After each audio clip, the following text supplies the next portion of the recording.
ડુમસ ગામમાંથી સામે આવી છે એક એવી ઘટના જે કાયદા વ્યવસ્થાને ખુલ્લો પડકાર આપતી દેખાઈ રહી છે.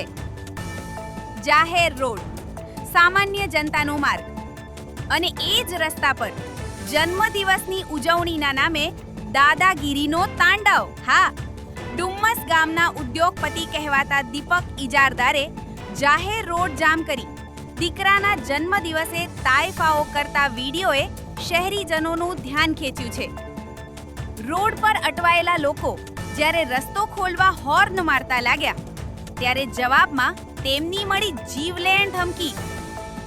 ગાડી પર આતશબાજી ફોડી દઈશ એવી ખુલ્લેઆમ ધમકી આપતા દીપક ઇજારદારના વિડીયો હવે સોશિયલ મીડિયામાં વાયરલ થઈ રહ્યા છે.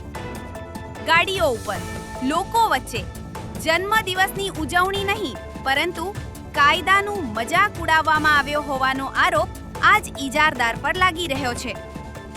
સવાલ એ છે કે જ્યારે આમ જનતાને તો પોલીસ કાયદાનો પાઠ ભણાવે છે, ત્યારે આવા બેફામ ઉદ્યોગપતિ સામે પોલીસ શું કરશે?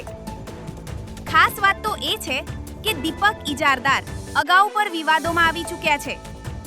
તો શું આ કેસમાં પણ ફક્ત વિડીયો વાયરલ થશે કે ખરેખર કાયદેસર કાર્યવાહી થશે?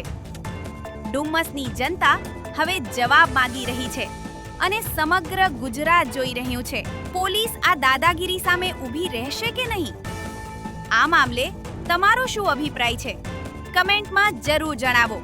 વિડીયો પસંદ આવ્યો તો એને લાઈક કરો અને આવા સચોટ અપડેટ્સ માટે ચેનલને સબસ્ક્રાઇબ કરો.